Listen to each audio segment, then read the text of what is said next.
Ladies and gentlemen, a very good morning to everyone, and thank you for joining us today for our seminar, Ideas to Papers, as part of the Asia Pacific Architecture Festival 2022. We have with us three panel members who will be speaking on the ideas of cooperation, co-design, and coexistence of designers, bookmakers, knowledge creators to weave a compelling architectural narratives for the audience. So we have with us Professor Erwin Viray, Chief Sustainability Officer for SUTD. We also have with us Professor Kang Shua, SUTD Associate Professor, and we have with us Mr. Randy Yo, Founder and Design Director, Practice Theory. Without further ado, we will start the seminar promptly. First, we would like to invite Prof. Erwin Viray to start the conversation, please. Thank you, Jeff. Good morning, everyone. Thank you for joining us in this seminar today in the Asia Pacific Architecture Festival 2022. And our theme is Ideas to Papers to illustrate the coexistence, co-creation, collaboration, co-design that we do in this world where we are from the Singapore University of Technology and Design. Of course, the primary aim of the university is to nurture and educate who would be the future leaders in innovation in the field of architecture and sustainable design, and also design itself. So this conversation this morning is actually an exploration of that.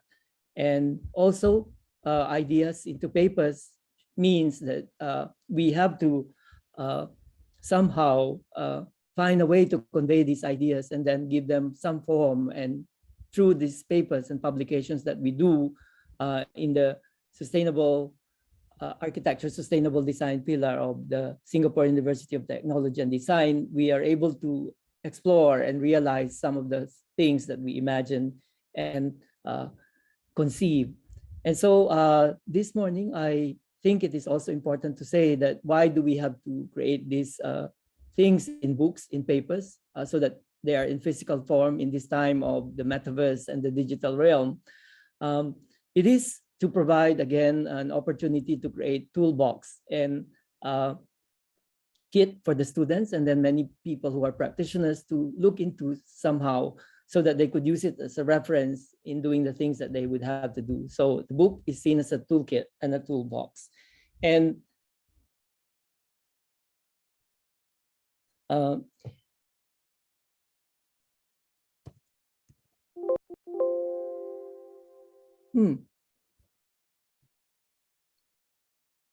So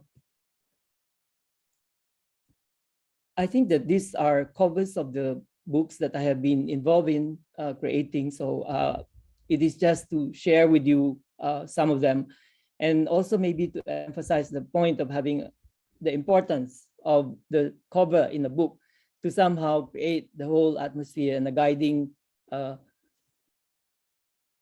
marker for the creation of what will be unfolding in the book also. So if we look at it, there will usually be a structure in the book itself. So this is the page that would link you to the issue of A+U in 2017 March, which is about the LB Philharmony. And so you can see that the book actually has the table of contents, and usually the table of contents will share the structure of the book.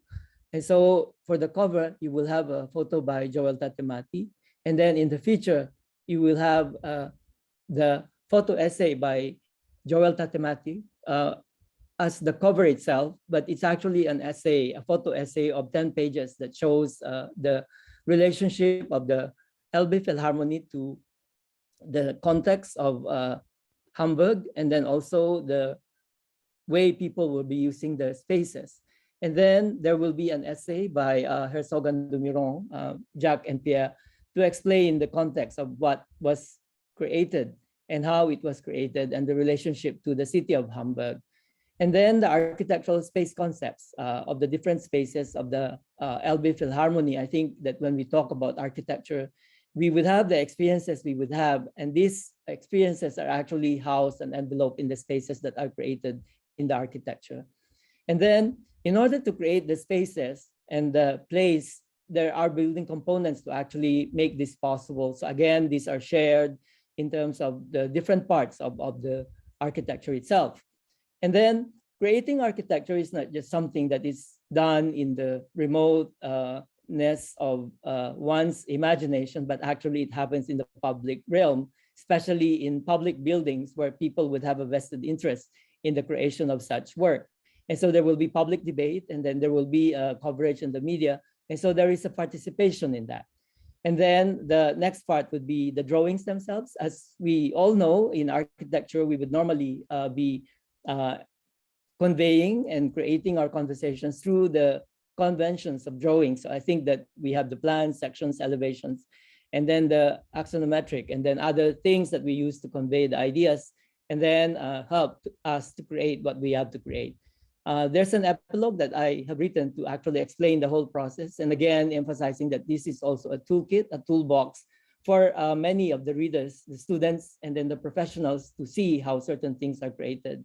And then the back cover is again an essay of photo essay of 10 pages with the work by Aman Limke, one of these famous photographers who actually tried to show the nature itself, and then the human being, and then the abstraction that happens in this world.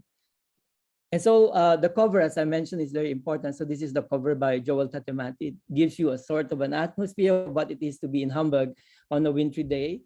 And then it leads us to the next contents of the book itself. So this photograph, somehow this image shows the existence of the old structure and the new structure on top of it, and then the relationship of that to the whole city of Hamburg and the harbor. And the next one, this image is actually a sharing of the ideas that were explored in the concept of having that old structure and then the new structure that will be built on top of it. So these are the iterations of the exploration that were happening. And this one is a section that actually shows how things are constructed, what are the construction methods, the structural methods to construct the spaces that will be created inside the space. And then this next page shows the section and then the details, how using algorithm, they were able to determine the shape and then the forms of the panels, more than 10,000 panels that actually would create the acoustical conditions in the main hall, and then how these are all constructed and put together in the sections. And this one shows a certain section of the public areas that would have an interface with the city of Hamburg. And you can see the shading that happens. It's actually a printed glass, and then it shows where there will be a convex and a concave section of the glass. The convex and the concave shapes of the glass actually allows you to be more intimate, to come nearer to the view or become farther from the view. And then another aspect that actually makes it very special is the fact that normally in these huge public spaces, we don't have normal or natural air that would come from the outside, but in this one, there are windows that actually could be opened. So you would feel and have a breath of fresh air from the outside, and you can breathe the Elbe air in Hamburg. And so the last part, of course, would be the main space in this whole exercise, which is the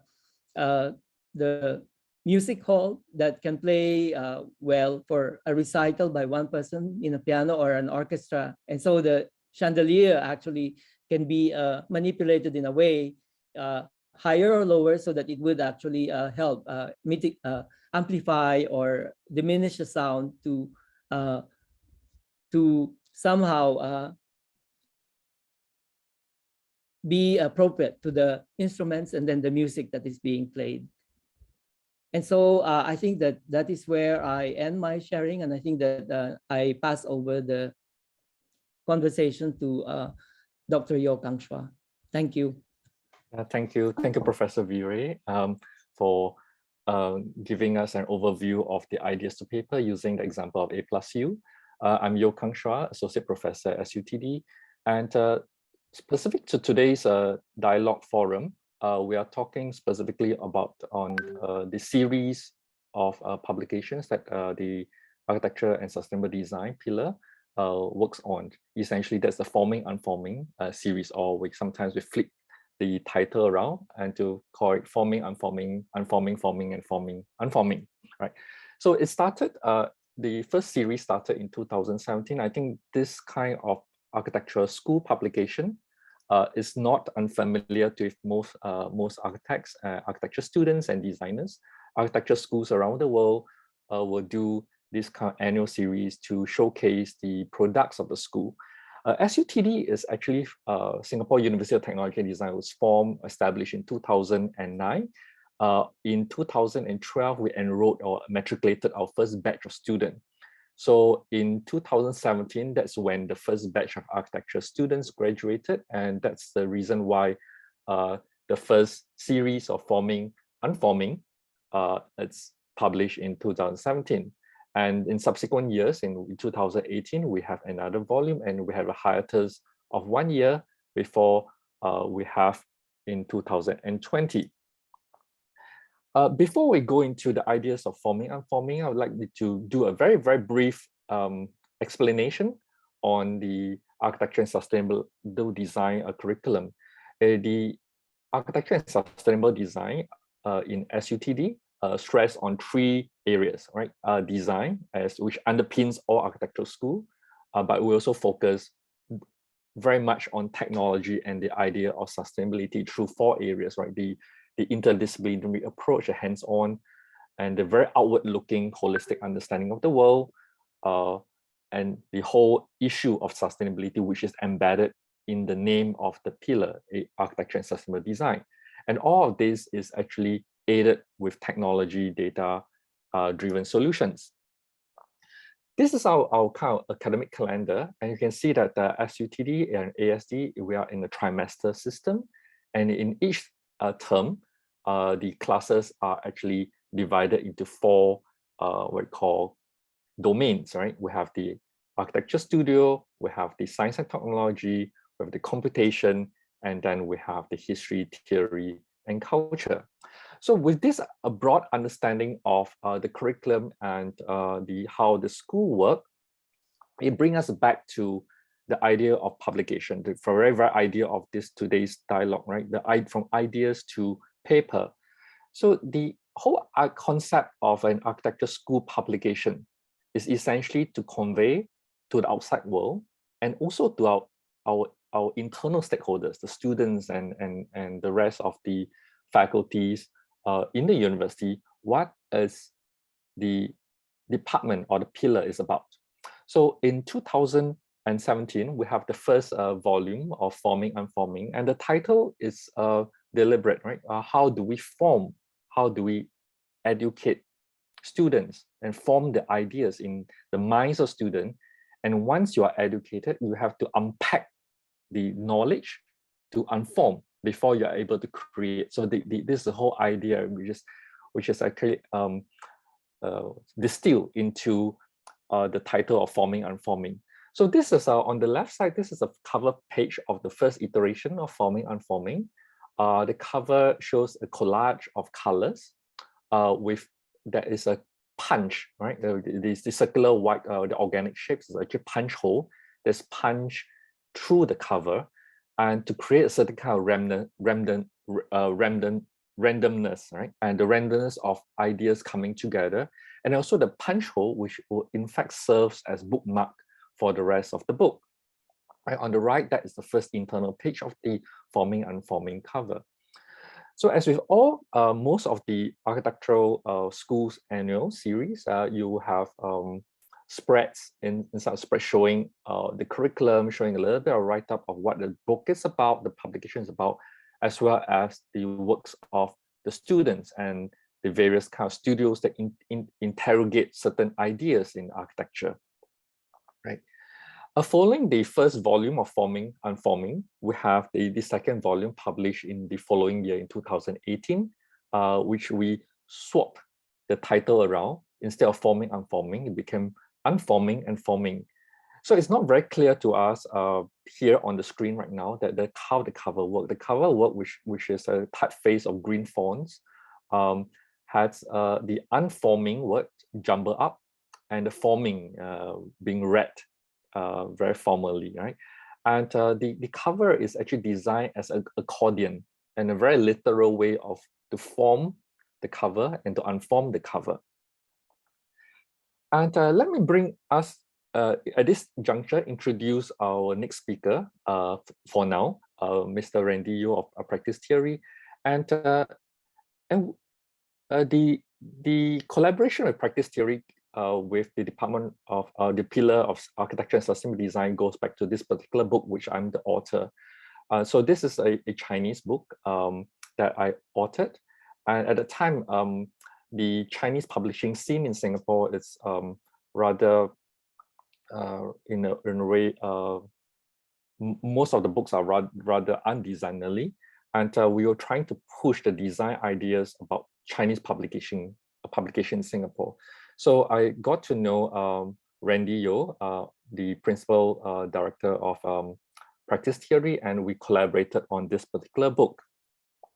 And thereafter, the Pillar Architecture and Sustainable Design collaborated with Practice Theory on another series that the Pillar has produced called Inform and Reform. And this is a kind of a series of small little booklets to inform both our internal stakeholders within SUTD as well as external stakeholders in the architecture fraternity at large about the emerging ideas and concepts in the architecture discipline. So we have in the first volume in the series of Inform and Reform, the topic on architectural and artificial intelligence, AI, the role of AI and machine learning in architecture. And the second series, it's on housing issues. So what is the new ideas, the emerging ideas in housing in Singapore and around the world? With that, this previous two collaboration with Practice Theory, it's also around 2019 where we started to plan our next iteration of Forming Unforming. And so with this, we approach Practice Theory and Randy Yu to be our designers for this particular publication, the third iteration. And with the understanding of how the pillar works and the curriculum, Randy will now bring us through how the design process evolved. Over to you, Randy. Thanks, Shua. Yeah, so I think just to kind of backtrack a little bit to talk about the relationship that we have with SUTD and maybe in particular Kang Shua. So I met Kang Shua, wow, maybe 3 to 4 years ago. It was actually at another book launch by a mutual friend of ours, Darren. So Kang Shua, I don't know if you noticed or remember, but it was actually quite late at night, towards the end of the event. And, actually, I was pretty drunk already by then. But, I still remember quite clearly, you know, our conversation, and I think Teng, your wife, was there as well. And I think at that point, we were both, I think, interested and a little bit cautious maybe about the first book, Yuhai Qing Temple book. I think simply because the entire studio at that point of time could not really speak a word of Mandarin. And the entire book actually was Infanti, which is you know, traditional Chinese, which was even worse, right? So that was actually a really interesting collaboration, and I wanted to touch on that because I think that was really the start of you know, our relationship with SUTD, but also, you know, a very nice and warm friendship with Kang Shua and Teng. And I think it was then where you know, Kang Shua actually sat down with us one afternoon, I remember, and took us through, you know, paragraph by paragraph of the SUTD book. I mean, simply because we couldn't really read a word. And then why I think I want to mention that is because the kind of underlying position that the studio takes with the designing of books is always from a content first perspective. I think whatever books that we do, big, small, it's always very important for us to understand the content before we can reflect on it and visualize it in a literal or an abstract manner. So even with your writing, we actually took the time and the effort to actually kind of understand everything that was written in the book. And I think a lot of the visual outcomes of the stuff that we have done is a reflection of that in itself. So moving on to Inform Reform, which were kind of a series of smaller publications that we did with SUTD as well. I think that also from, I think, a content perspective, gave us a very good understanding of what the pillar, what the school was about, what the school stood for, the different positions that it took, both from a pedagogical level or an ideological level as well.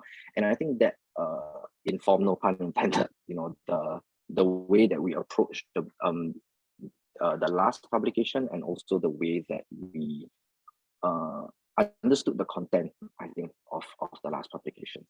So kind of moving on to Forming Unforming, I think when we took on this project, it was really the third iteration of the book. So a lot of the parameters have actually been set already. So things like format, size, they were all kind of set because we wanted some form of continuity between the first and the second issue.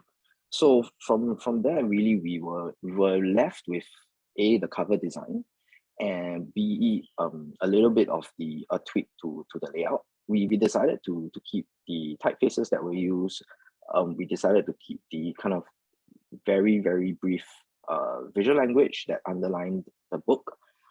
So really, the thing that we could really play with was the cover. So what happened, I think, when we got the book got the contents of the book was actually to kind of read through it and kind of understand it, not just from a top-down department perspective, but really see how that manifested in the works that came out from the students as well.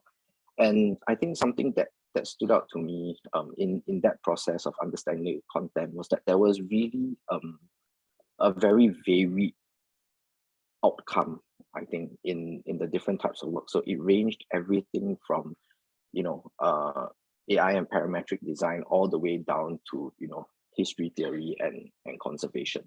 And I think at that point, we also realized that, it was fairly impossible to represent that, through a very literal cover, be it putting a render or putting an image over the cover. I think that would have not represented the cause and the breadth of work well. The other thing we also thought about was, what made SUTD different from, other architectural schools, maybe in Singapore and also the region. And something we obviously, I think, picked up was the use of AI and machine learning within the faculty itself. And at that point, I thought it would be remiss, not to use the access that we had, not to actually tap on this capability of the school in some way to help us to kind of design the book as well. I think kind of putting that together with the fact that we kind of couldn't, represent it through a single image or a single picture. We thought, why not? Let's take this project and let's take the title of the project in a very literal manner. So at that point, we actually worked or rather at that point we spoke to Kang and we said, hey, I think we need some connections to some of the machine learning or AI professors within SUTD itself. And just as well, the previous project that we did, Inform Reform, The first issue was actually on AI and machine learning. So that was Professor Emmanuel Cole, and I think he was one of the main tutors within the faculty that kind of dealt within the AI and machine learning space. Interestingly enough, also, I actually worked with Emmanuel at my previous employment with SUTD 50, which was a exhibition done, I think, almost a decade ago. So it was quite nice. I think everything came a full circle. We reconnected with Emmanuel again, and I think I told him, hey,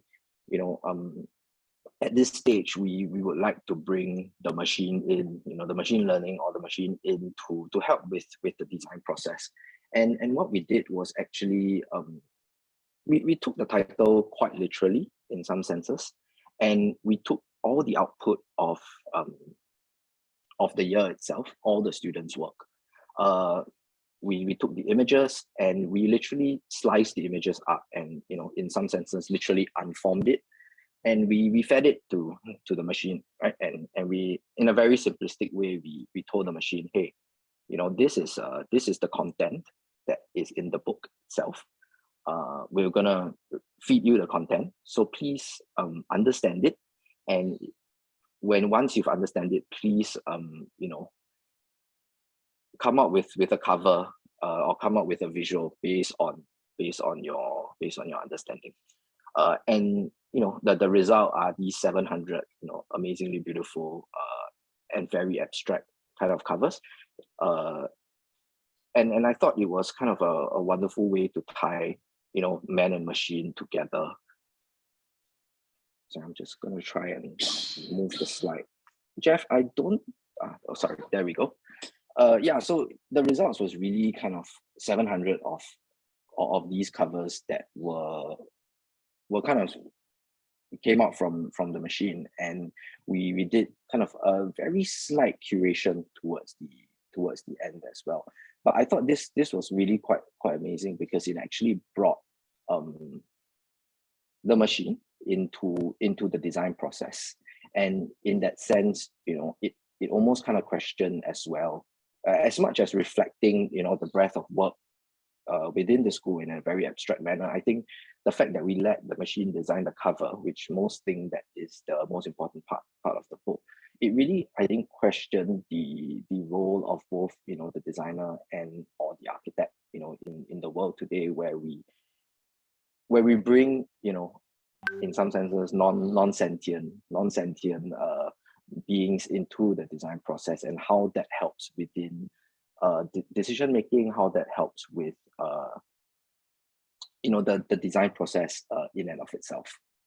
So the next few slides were really just kind of spreads that we had. So that's Emmanuel right here. Yeah, spreads that we had of the book. So these were the images that were fed to the machine.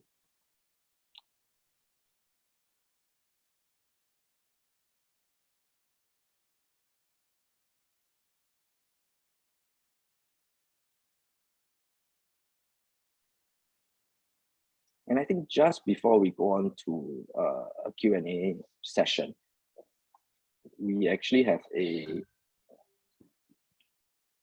short video here that I'll try to play, that actually really kind of contextualizes and explains the kind of entire design process for this book.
the end of the video. Yeah. So yeah, I think basically that's kind of the process that we took to come to this. And I think what we really enjoyed about it was a very collaborative process. I think from start to end, so all the way from talking to Kang, Shua, and Erwin about the ideas that we had, to bringing in other members of the faculty, bringing in people like Emmanuel as well, and even down to speaking with printers, and at the very last leg, that was quite a collaborative process in itself, because we had to figure out how were we going to print 700 unique covers on one machine, and then do the inside text on another machine as well. So yeah, I think with this, maybe we can move on to the Q&A section. Yep. Thank you, Professor Win. Thank you, Professor Yeo Kang Shua. Thank you, Mr. Randy Yeo, for that amazing presentation on the books that we have just seen.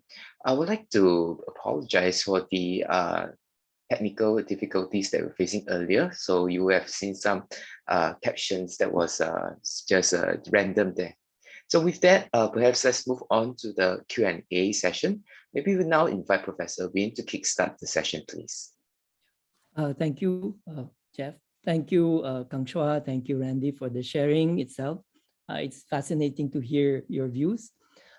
Maybe I could start asking Kang Shua to share the 3 volumes of the Forming, Unforming, Forming, to maybe explain to us what are the special characteristics of these 3 volumes themselves.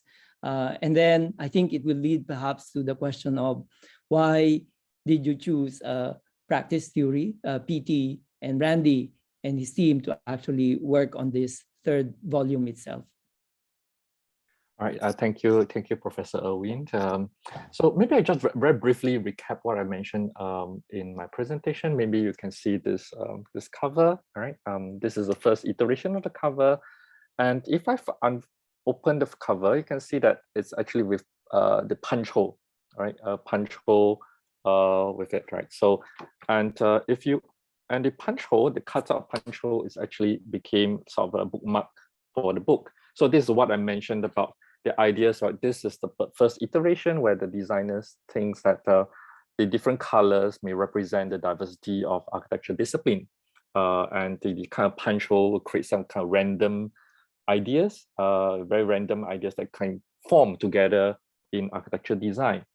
The second iteration, as I mentioned earlier, is a very accordion style kind of cover. You can see if I can pull open the cover.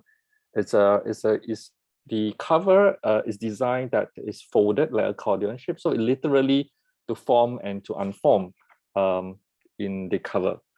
And for the 3rd iteration, which is produced by practice theory, which Randy has brought us through in some detail, is that the covers, this is one iteration, this is number 202 out of 700, right? And this is we have 700 unique covers, which is a technical challenge. How do we produce that? And each of the covers is actually produced through taking all the images that's featured inside the book and fed it in the machine and let the machine generate the cover. So these are the 3 the kind of approach, a very different approach that dwells on the same topic on forming, unforming, and how do we represent the pillar, right, the architecture and sustainable design, to tell the world what do we do and what really represent the pillar. So on your second question on how do we start on the collaboration, as mentioned with by Randy, the first collaboration is not on the school annuals. It's actually on a book that I authored, the Chinese book. And yes, I do remember how we first met at the book launch by Darren So. And Darren, I was actually interested in that particular book design of Darren's. And I asked Darren, who's the designer, and said, "Oh, come to my book launch. I will introduce you to this young chap." I think Randy are younger than me. I think so. This young chap, and Darren did warn me that he doesn't read Chinese, which is I sort of understood that, and perfectly fine. And in fact, that was in fact what I wanted, because I wanted someone that is able to break all rules when it comes to publishing in Chinese, right? And for people who are not familiar with the publishing scene, rather Chinese publishing scene in Singapore, in the last couple of years, there are actually very exciting development in the Chinese publishing scene. But maybe a few years ago, it was pretty quite stagnant, right? The kind of scene. So we were trying to do that, and for someone who don't understand Chinese, right, and perhaps would be able to take more effort to understand the content and take as also the visual, and you treat the content as a kind of visual language to design. So there's a certain sense, there's a very deliberate choice on why I choose practice theory and Randy and his team to undertake the book. So it does started off with that book, and I must say that for the first book, that is a kind of a leap of faith, right? And we have to, in a way, trust the professionals to do the work. And I think it goes very much in line with the theme of the forum, coexist, co-create, right? And how do we trust professionals and to take a leap of faith and through dialogues to create something that is interesting at the end. And with this first kind of collaboration, it leads on to subsequent collaboration. And we said, well, yes, like what Randy had earlier mentioned, they'll take to understand the content and to create the kind of, we thought that this kind of work practice for a design house, like practice theory, might be interesting for us to create the third iteration of Forming Unforming. So that's in gist how we've got started. Thank you, Erwin. Yeah, thank you very much, Kang Shua, for that sharing. I must add also that in the first book of Unforming, algorithm was actually used in the determination of the collage of colors. So Emmanuel also worked on that to create that algorithm that actually each color represents a keyword in the curriculum of the architecture sustainable design pillar. And so all these are actually, again, documented in the book itself. So if you're interested, you can take a look at that.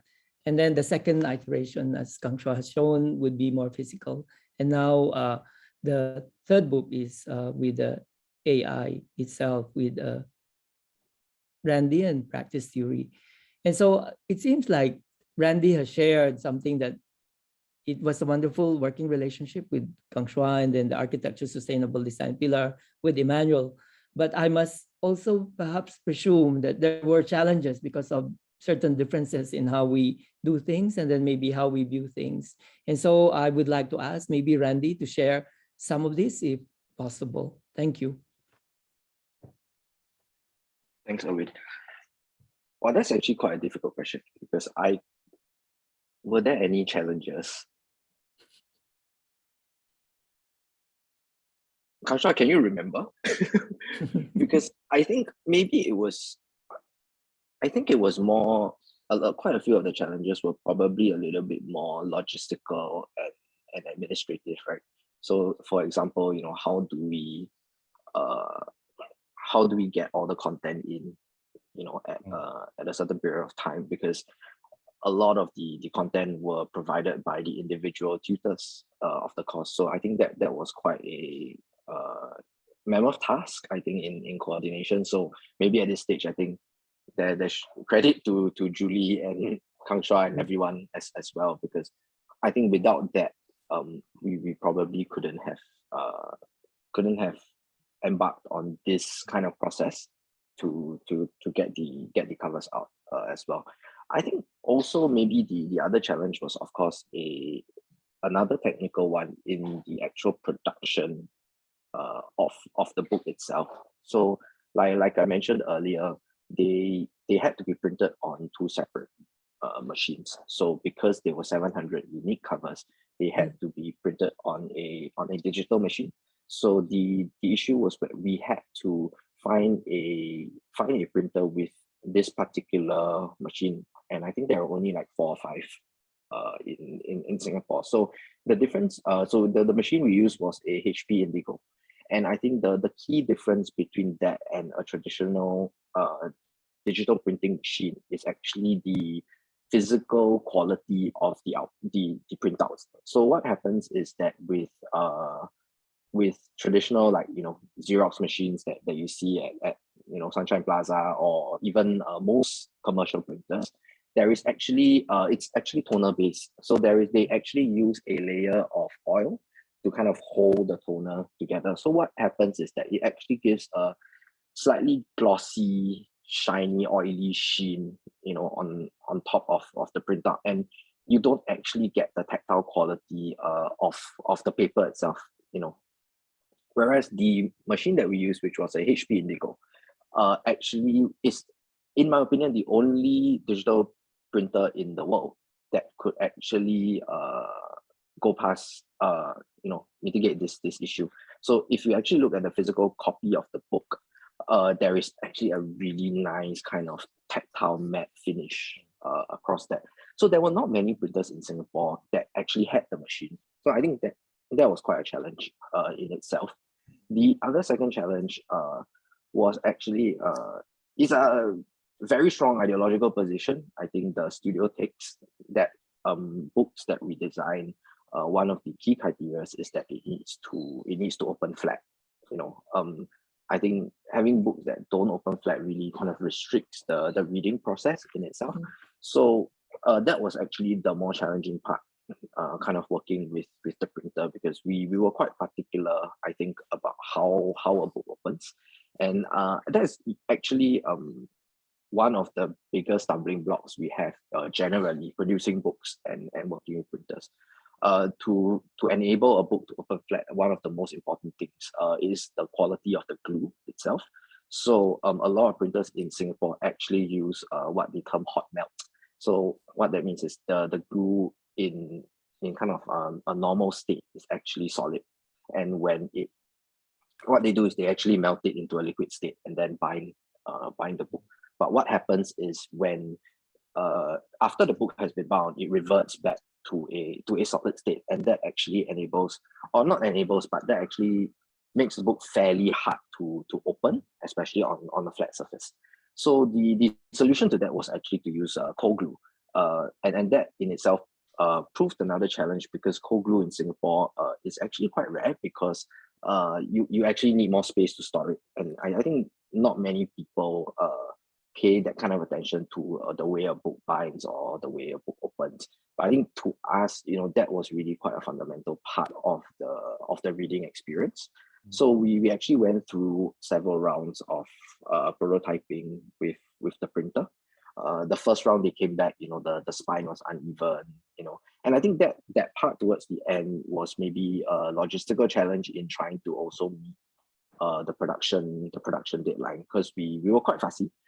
So we kind of rejected the mock-ups quite a few times. They had to kind of redo it, and we were very particular about, you know, the way it was flashed to the spine, the way it opened, and all that kind of stuff. So I think back to your question, Erwin, whether there was a challenge, I think not in a traditional sense. I think, you know, the freedom that was accorded to us to design this, you know, was just as important. You know, the space allowed for us to try something quite interesting. I think that was great in itself. So maybe the challenges were, like I said, a lot more technical, but I think that is definitely part of just as important part, you know, of the bookmaking process. Maybe I will add on to what Randy has mentioned, right? Randy had mentioned about the technical challenges, logistics part of it, and I would like to bring to the table, right, one component that is also rarely talked about, but everybody have it at the back of their mind, which is actually that of budget, right? So every publication has a kind of budget. Of course, in architecture school, we have limited means, and in the first iteration, the book also opened flat. The second iteration, the book didn't really open flat, partially because of budget issues.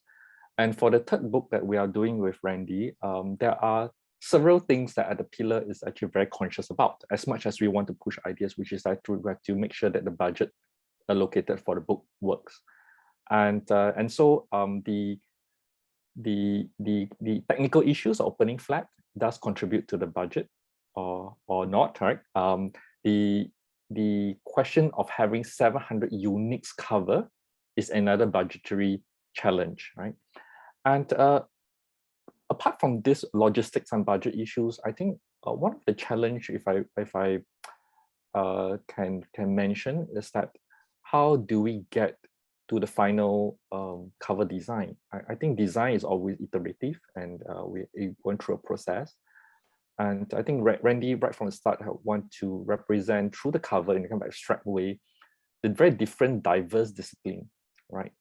As much as, well, the eventual cover is about AI and machine learning, but the imagery, right, beyond the AI, tries to evoke the kind of diversity of people within the pillar, within the faculty, within the students, right? And so I think the initial design iteration, maybe I'll ask Randy to elaborate on earlier, is a kind of using a kind of ink chromatography. That's before the idea of the AI begins. And of course, there are issues with the logistics of ink chromatography, which is later why I think Randy thought of tapping on to the expertise of faculty within ASD to do machine learning. Randy would like to elaborate on the iteration process.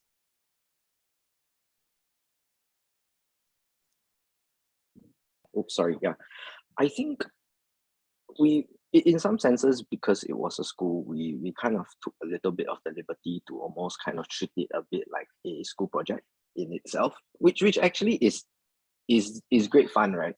Treating a commercial project as a school project, because you kind of have the space to play, you kind of have the space to fail in some senses. But I think also you maybe have a mutual understanding that the design is not linear in that sense. The design is iterative in itself, right? And I think if we had not gone down the whole kind of chromatography thing, we probably wouldn't have landed ourselves here as well. So I think we took it in that stride. We respect and honor the kind of process needed to get here. And I think that's something that we try to employ within all the projects that we do in the studio. But of course, you know, with reality, sometimes, you know, the time or the budget just doesn't afford it. And in that sense, you know, we were very thankful that we were accorded, you know, this kind of space to play, if I can use that word, you know, and I think that was really fun. And because of that, you know, the budget on our end didn't really matter, because I think to us, we just kind of wanted to really, I think, yeah, just kind of have a bit of fun and do something quite different with this. Yeah. I appreciate very much the sharing of these challenges and sharing also the process, because they show a certain professionalism and also the maintenance of a certain standard and a belief, as Randy would say, ideological belief. And then how this is actually related to the concrete process of how you make something and then maintaining that this should be like this and it should be done like this. And I think it's very important to have that belief also, and then maintaining a certain standard to create something. And in view of that, we have a question from our attendees. So here is the question. If I understand correctly, there are 700 different covers. As such, I would like to understand if there is any consistent visual devices that bring all the different covers together and identify them as the same book. Actually, that's quite a good question. I think two points to this. The first one, I think the beauty of the abstraction itself allowed some form of similarity within the chaos. So if you, I think, look at the 700 covers that came out, there was a certain flavor. There was a certain flavor within the output, because it came from the same machine. It actually came from the same guy, right? And there was a certain, I think, way that he kind of came out with the covers. The other thing actually that held it all together, I think, was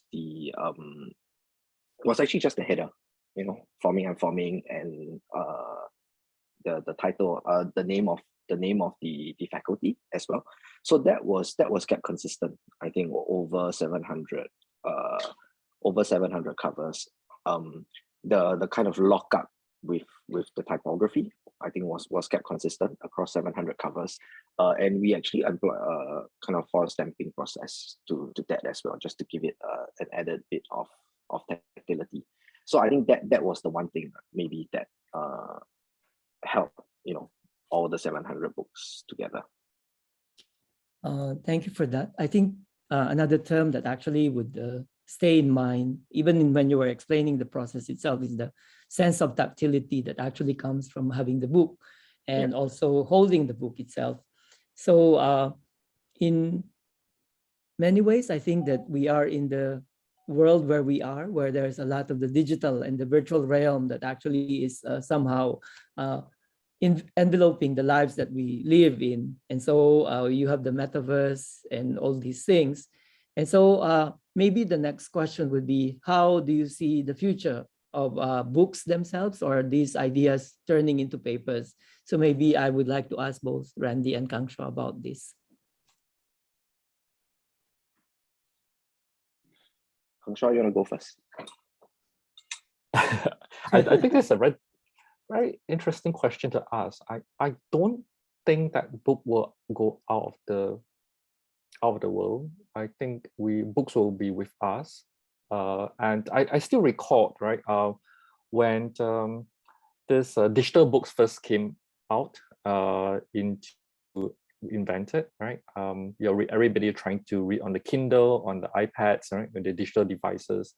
Many would say that the printed book will go extinct.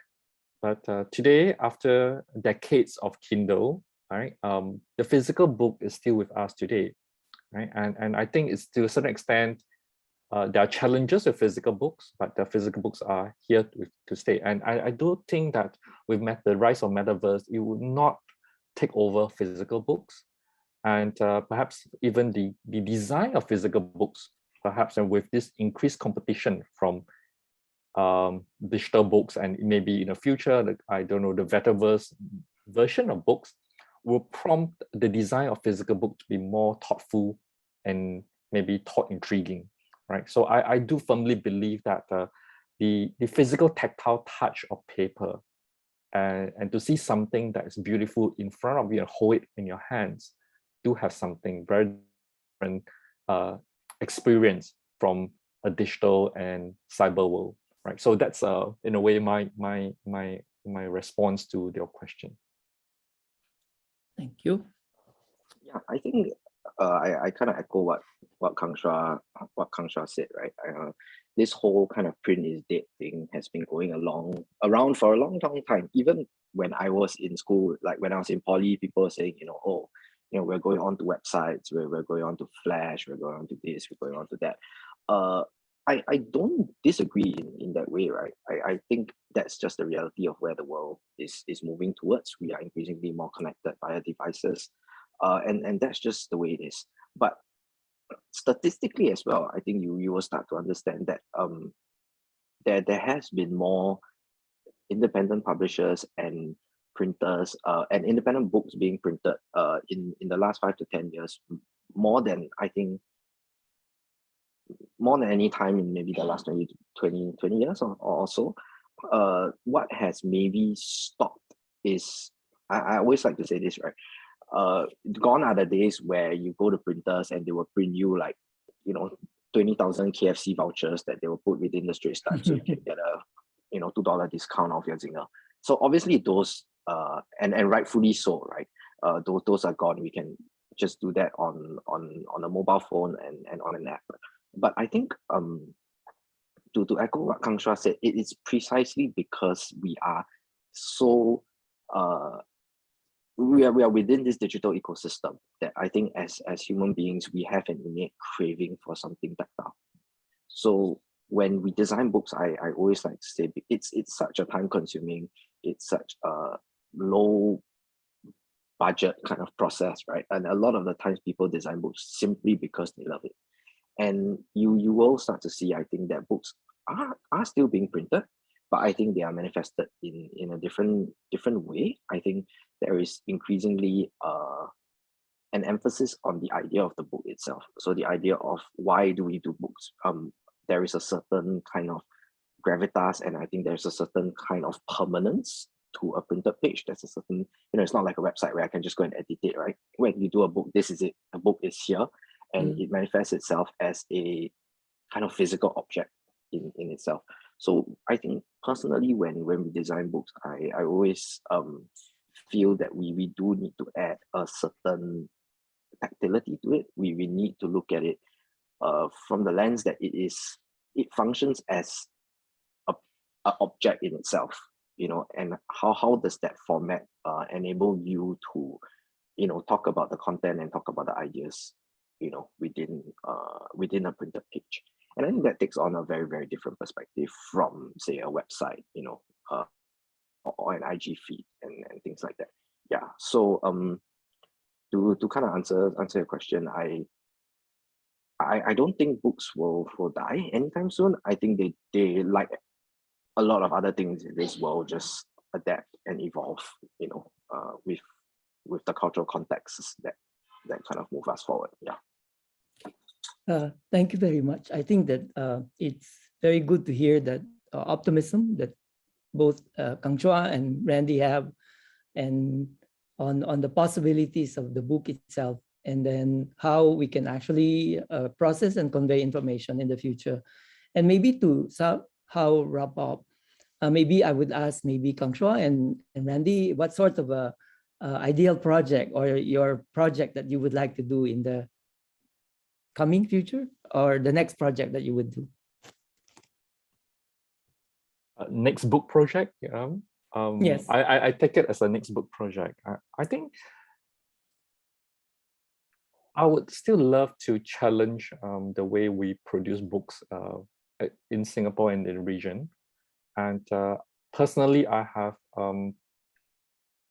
I would like to work with interesting designers like Randy or others, right, to really have the same wavelength, to really have the idea of professionalism push designs, right?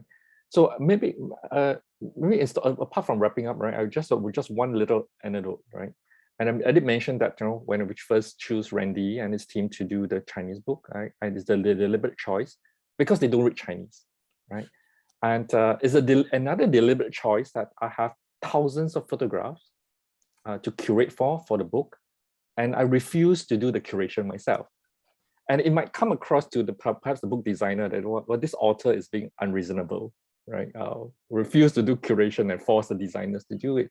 But it's a very conscious choice on my part, because if I were to do the curation on my own as an author has a certain bias in the curation of certain designs and certain books. But it's precisely so that I do not want to have my own bias in the production of a book as a design object, that I force the designer to do it, right? And it's also equally on the part of the designer that they're willing to do such things on their part, right? There are designers that, well, you are the author, you choose the photograph for us, and we are not going to do that because that's not the job as inverted commas of the designer.